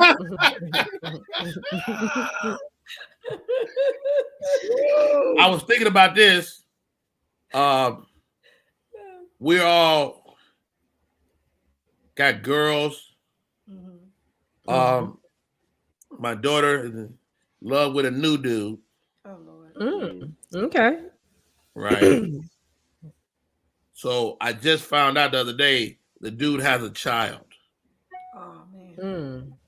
So she's 21. He must be at or around that age. The child is 1 year old. Ooh.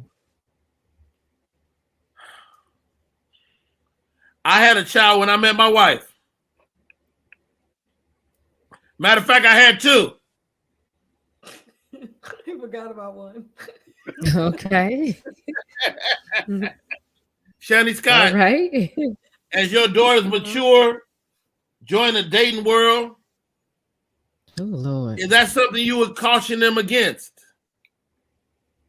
Oh, absolutely. Or is this a world where you can't get around meeting a guy that already got children? No, I think you can, I think there'll be guys for them that don't have kids. It's hard because we're at this stage now where I'm having to realize that my daughters are not me, and I can't expect them to behave like I behaved when I was their age. And when I married their dad is I think their dad like 10 years older than me. He had 2 kids, and that was something my mom kept telling me. It's like, well, she would always say, you don't want to, you don't have any kids, you don't marry nobody with kids.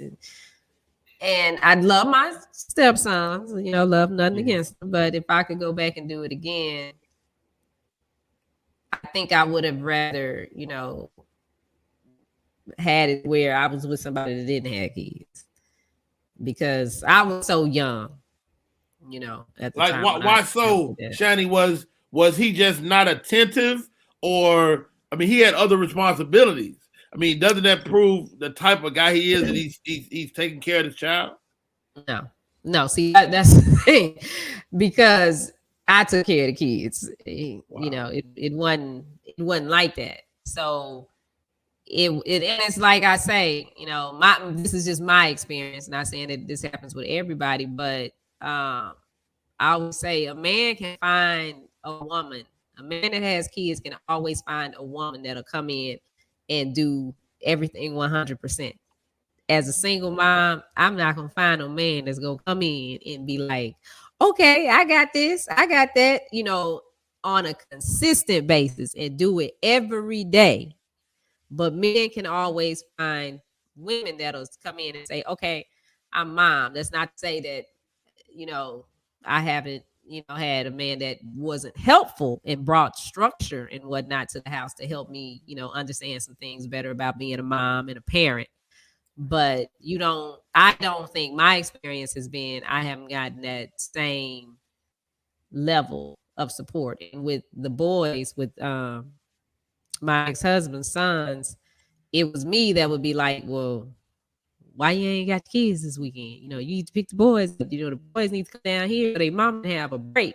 And again, I'm 10 years younger than him. Wow. Saying this. So it's, I would rather my girls be able to go through it and, just have their own family and not have to deal with all that. But at the end of the day, it's their decision. And I have to trust whatever they come up with. They part of me. So I told my daughter, I said, look, just watch him. This y'all first weekend spending time together. Just watch him and look for red flags. Don't just keep yourself. I think women can sometimes become glazed over when they get into a new relationship. Mm-hmm. Miss Onika, what's your thoughts? So I remember my daughter was talking to this guy that had a kid, and I was like, I don't think that that's a good idea, because you want you're first to be there first, right? But she was still kind of like dealing with him. And then the other piece of it is when you're dealing with somebody that has children, now you got to look at what kind of father they are. Like some things you want to try to just discover together, you know. And my older daughter, she's gay, so I just hope that they don't have no kids, because I just don't want to be no grandma. I'm good. I don't want to take care of nothing else, not even a plant. Like I'm good. So You'll be a great granny. What's gonna be your name, Onika? What are you gonna be? A glamour? What you gonna be? Where did that lady go? The one. I'm done. She said, "Where's that lady? Where is that lady?" Yo, joining us, the man, myth, the legend himself. He's got a show coming to MediaRoom360.com. He goes by the name of JP Justice Laughs. Welcome to the show, JP Justice. JP in the building. Hold on, because I don't want people to look into my eyes. I'm right now trying to hide my soul from people. Hold on, let me just put this on. Oh, Lord. Okay, Hollywood. Trying to hide my soul from people. What's going on, y'all? What's going on? Good morning, everybody. Good morning, Shani. Good morning, Onika, and my man Hank. What up, Hank? Good morning. Good morning. Hey, JP, you have daughters. It's almost inevitable as they begin to date and live their lives that they may end up dating a guy that has children already. Are you anti that? I tell my daughter, if you ain't take it out here, don't bring it back. You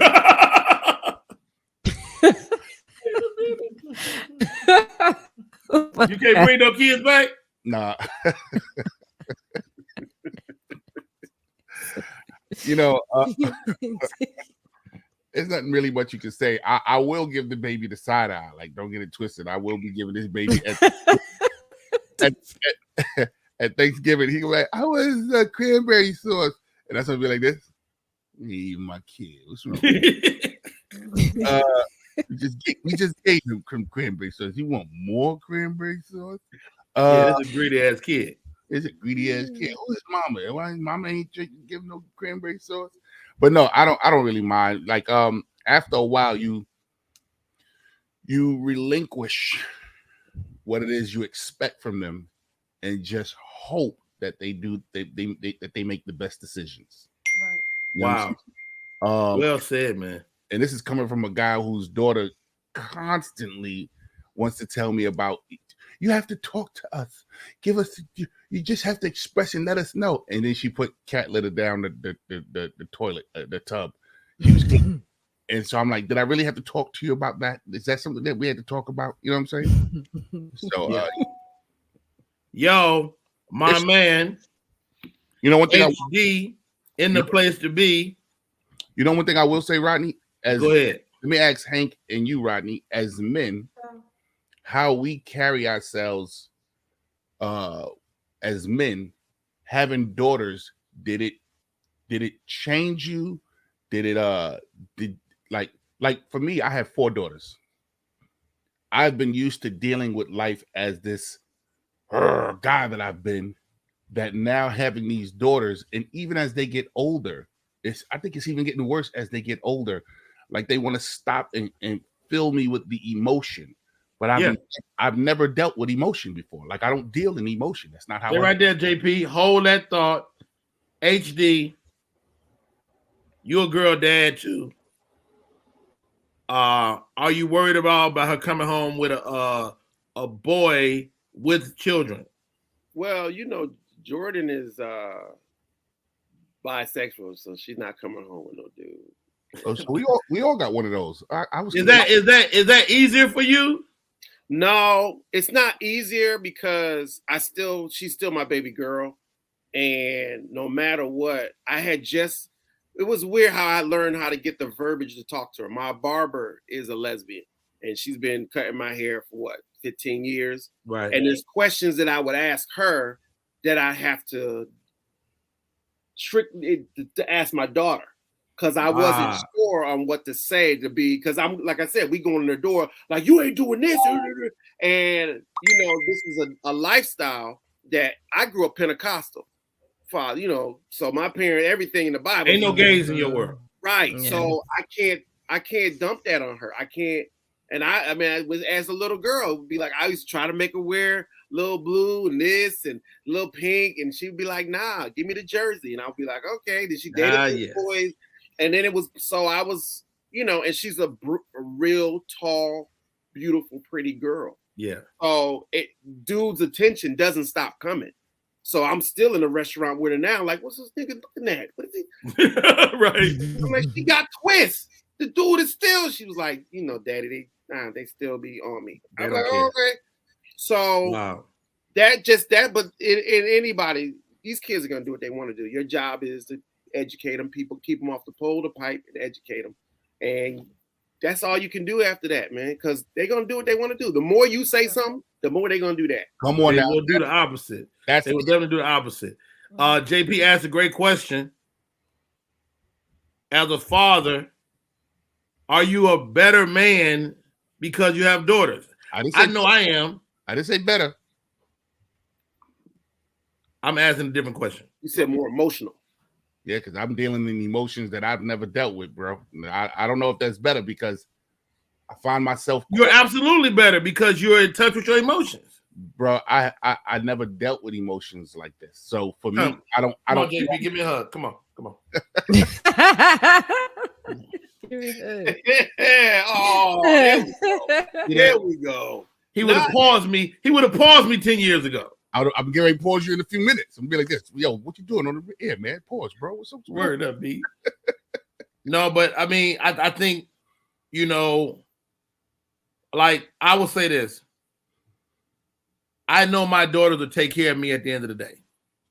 Like when I'm old and gray, my daughters are gonna do whatever they gotta do to take care of me. My son is gonna be unfreaking available. I can see it already. My son's like, yeah, Doc, I'm sorry, but I can't make it over there. Don't you got a home attendant? Yeah, I got you. I gave you $8, Dad. Come on. He'll be like, he fell. What he fell on? I told him to sit down. What? See, he don't listen. That's how he fell. Oh, Nika, are your daughters gonna take care of you when you old and gray? No, I already set it up with my girlfriends. I'm not gonna wait for these jokers to do nothing for me.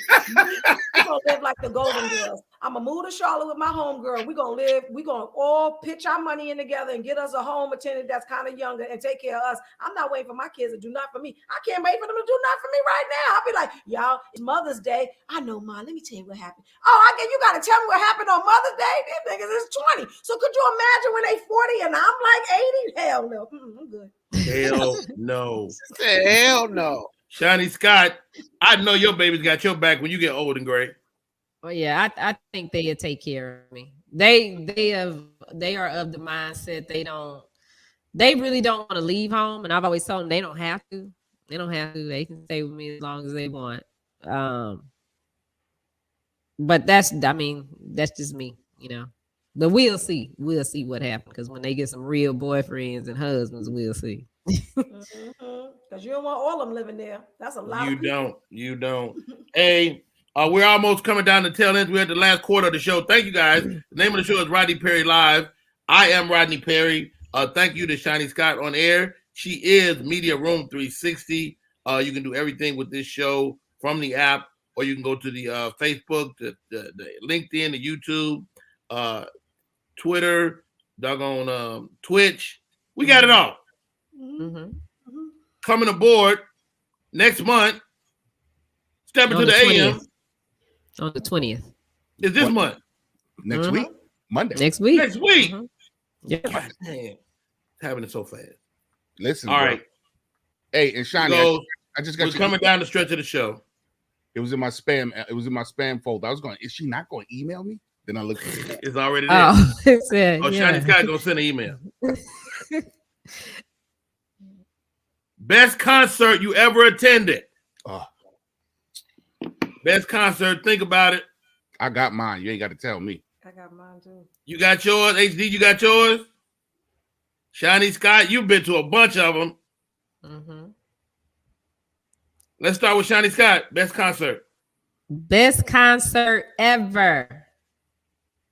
Rolling Stones. Really? The Rolling Stones. I felt like I was a part of history to see Mick Jagger come out there and still in the rain at that, because it was raining. He performed at the Cotton Bowl a couple months back. And you saw him recently? Yeah. Wow. Yeah. And I was like, this is probably, he's 80 years old. This is like probably one of the last times that he'll perform. Wow. Well, they'll perform as a group, you know. So you saying Mick Jagger about to die? You glad you saw him? Mm-hmm. I wish I would have took the girls with me. Was it still this Mick Jagger? Look, Mick was all over the stage. He was did not slow him down. I mean, he sang. It wasn't auto tune. He put on a show for a straight hour and about 45 minutes. Get out of here! Way to go, Mick Jagger. That's hot. That's hot, Shiny Scott. JP Justice, best concert. 1986. I was a poet, and I entered this poetry contest for the Daily News, and I Stop right there. Stop. You're not about to say that without me addressing that. You was a freaking poet? An unfeeling poet. He can't deal with his emotions, but he's a poet. Yeah, I used to write poetry like, and the can feels and we see in this city, it was real. All right, go ahead. You was a poet. Go ahead. I won tickets, front row seats to the Michael Jackson Bad concert. Oh my God. Listen, I literally sat right here to the Pointer Sisters, and when I recognized, I said, "Oh, that's the Pointer Sisters." I never looked back at them ever again throughout the whole concert. I took my boy George, because me and George like Michael Jackson, and we was something happened, and Michael Jackson came across. I mean, literally within feet of me, probably no farther than like 20, 30 feet from me was Michael Jackson. And listen, bro, when he did this and pointed in the audience and pointed my way, yo, Rodney, just like your joke, I was about to go, ah! I felt the energy. I was like, he pointed to me. I can see why you see them those TV shows when you see people bugging out when listen, electrifying. Wow. Get out of here. How old were you? 16. You saw Michael Jackson at 16? Yeah, bro. And here's something even better. As I was going to the concert, he was staying in a hotel across the street to Pennsylvania. I seen him cross the street with like 30, 40 bodyguards run across the street into Madison Square Gardens. And I was like, yo, that's Michael Jackson. And the street blocked off, and you see him doing his little Michael Jackson little run when he run with his little security. And I said, oh my God. And then I rushed in Madison Square Gardens, bro. It was amazing. Wow, that's bananas, man. Great story, JP. HD. Man. It was so crazy about that, JP. I saw that same concert in Hartford, Connecticut. There you go, bro. But that's not my best. That's not the best one. I went to Prince's last concert here. You sure did? In Atlanta. And he played it all in piano. He came out with a cane and he rocked everything. No band, piano, and just played. And I just had tears. I was like, yo, this is me and Shaka Zulu. His manager, we almost got kicked out because they don't want you to take no pictures and videos. So we were both on each end. You got video? Yeah, I'm not supposed to say that. I don't. Wait, you talking about the one that afterwards he took the plane to Minneapolis and died? I laminated. As soon as I got to the house, I was like, I heard the news. I was like, oh, I gotta laminate this ticket. Oh my! I had the ticket in my humidor, and dude, it was. I can't even, because I've seen Michael Jackson, but Prince playing the piano through all his songs. Like every song, just piano and him. He'd get up and he'd stomp his foot, and the place would just get chill. And then didn't know that was the last time on this planet. Yeah. Who knew, man? I got a great Prince story, bro. Listen, this Prince story. It's not your turn. They're right there, JP. Nigga McClain. Thank you. I appreciate it. Best concert all time. JP be taking over. Yeah. Like, said, fuck that. I got a Prince story.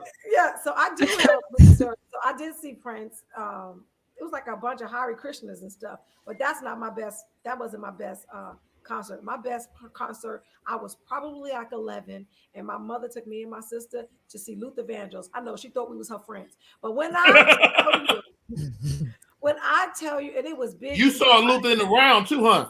Yes, and when I tell you, it was steps. It was steps that he had on a thing, and when he did the song "Creep, Creep, Creep," every time he would step, it would light up. I was like, ah! I just wanted to hear the Vandross. I was like 11. I could not believe his showmanship was so amazing. Like it was in everything was thought out, and I was just in awe like this. It's like a kid in the circus. It was so amazing. Luther Vandross at Madison Square Garden. My mother. She need to really get her shit together because you was supposed to. That's all. Yes. Yo, JP, go ahead and tell your Prince story. Yo, so we had a club here in Manhattan. I think it was the Shark Bar. I can't really remember, but you know, it was a regular night. Everybody was just really having fun. I wasn't even there for comedy. We was just all having a good time, drinking, all that kind of stuff. And this big burly white dude with white beard, white hair, everything walks in. And we go, oh, what the hell is this? This looks funny to us because it was black people, and then this big white dude with white hair, blah blah blah.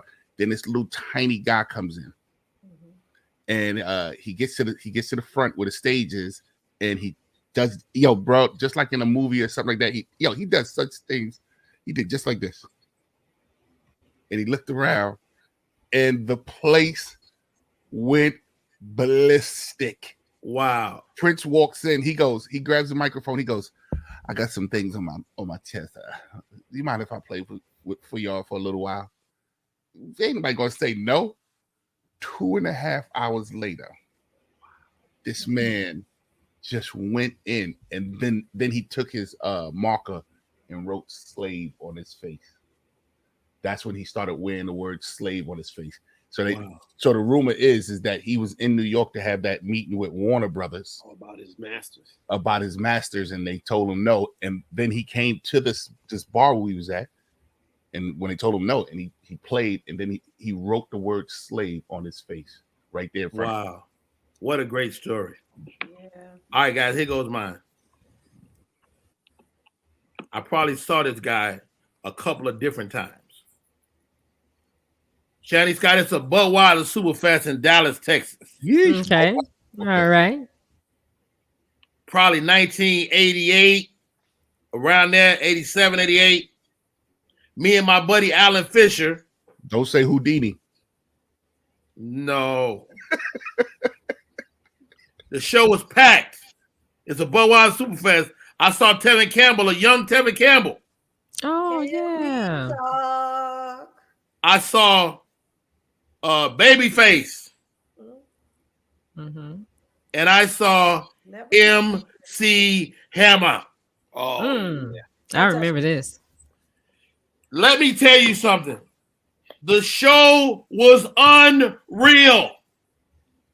Hammer, there was no energy. This guy, for 90 minutes, he was headlining the tour.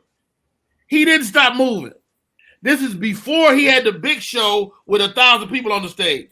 So it was him, 2 big MC, and about 5 other people. Freaking unreal. I met a white girl that night. Yeah. Here's where the story gets good. And she kissed me. Yeah. What? Now he's kissing white women. That's the only time I ever kissed a white woman. Was it tongue? And it was Hammer's fault. Yeah, I was tonguing it down. You can tongue down white people. You done lost your mind. They God's children. Wow. It was Hammer's fault. It was like he was too legit to quit. Too legit to quit. Is it like putting your tongue in Swiss cheese? Say again? Was it like putting your tongue in Swiss cheese? It was actually really soft and warm. Nice. That's nice. Just like I never saw her again. Mm. I never saw her again, but I saw Hammer like 3 more times. There wasn't no more white women there? Oh, yeah. Onika, he went to the concert looking for white women. He was like this. I went 3 more times. Well, the white woman has no bearing on the story. On the other, I feel like I need to throw that in there. It's been an amazing show today, guys.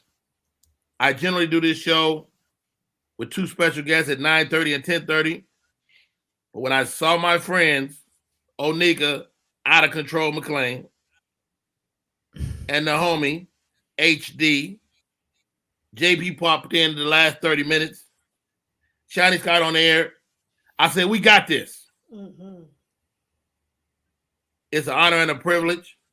This is the first in a lot of shows. How many shows we got in the can there, Shiny Scott? What's today? Wednesday? No, today's Tuesday. Are we week 3 or week 4? We are week 3. 3. So I believe we actually have 14 because a couple times you were traveling. Right, we had to travel. This weekend, Milwaukee at the Potawatomi Casino. The I what? would not be bringing no merch what because they want to casino? charge me. The what casino? I don't know. I was got close. I was channeling my inner Onika. Potawatomi. I think that's the name of it for real. He was reading phonetically. I have no idea if it's right or not. Go download the app, Media Room 360. I used to work with a guy in radio, Shiny Scott. I don't know if you know this guy. His name was Cliff Winston. Mm-mm. And he was in LA. He was at Stevie Wonder station. And he used to talk like this, like I'm talking. He would say little bursts of words, and then he would stop. Like I'm literally stealing this from him. Mm-hmm. He would say, and then he would go again. And so I think I'm stealing that from him. But rest in peace, Cliff Winston. What a great guy. He let me rock with him in the mornings. This is kind of a morning show, kind of afternoon show. Go ahead, Shiny Scott. You got your merch on your website? No. Well, put it on the website and just do a special for the weekend. Like put a code for the weekend and tell everybody to go there and buy it. Yeah, get it. That just because you ain't got no table that 1 month, you don't stop no show. Don't stop 1 month, you don't stop no show. Yeah, put it well on said. Wi-Fi. You know what? I'm gonna do that today. Thank you, Shiny Scott. Mm-hmm. Appreciate y'all. Hey, my friends are here with me. My name is Rodney Perry. You're tuning to Rodney Perry Live. That is JP Justice. Yes, sir. He's at JP Justice Live. He is stepping to the AM on Monday through Friday, ladies and gentlemen, 12 a.m. to 4 a.m. Step into the AM right here on the Media Room 360 platform. My man, he's at Hank Dixon Comedy. When is the special hitting the street, Hank? Next month, Paying Different. We'll hit the streets. What platform? Tubi, Amazon, YouTube, and Nice. all the audio, XM, Sirius, radio, all that. I love it, man. Good stuff. Mm-hmm. Miss Onika McLean, she is a lovely and talented, flat out ridiculously funny. Onika, what's next for you? So on Thursday, I am filming my comedy special and comedy album. That's June 16th at the Stand Comedy Club. I'm doing it through the Black Women in Comedy Festival. So the Black Women in Comedy Festival, shout out to Joanna Briley. So June 15th through the 19th, a bunch of Black women are coming to New York to shop their comedy wares. And we're going to, so most of the comedy clubs are letting us do shows there. Gotham, New York Comedy Club, The Stand, Broadway, West Side. It's a bunch of comedy clubs that we're having shows in, mostly in Manhattan, and a couple of one-offs in the boroughs. But it's going to be dope. So I'm doing my comedy album, and we're gonna visually record it because the club wants to see if they can shop it, and sell it. They can absolutely shop it. Yeah, so that's what I'm doing. And so I can help you get it. I can help you get it placed some places too. Call me. So it's 2 shows. Is the 8 o'clock show and 10 o'clock show. There's a few tickets for the 8 o'clock, but we really need more people for the 10 o'clock because I need to run it twice. So come on through. I'm not gonna not charge you because you still got to pay the $25. But come through. We're going to have a good time. See your girl. It's called My Mama's Music. And the premise behind it is I lived my life through my mom and the songs that she kind of like. And now it's time for me to do my thing. So I'm going to put that stuff in a can. I'll give it to the world. And then I'm going to do my new stuff. Dope. I love it. What a great show today, guys. My name is Rodney Perry. You're tuned in to Rodney Perry Live. That lady right there is Shiny Scott on air, and she is Media Room 360. That is our show for today. Till tomorrow.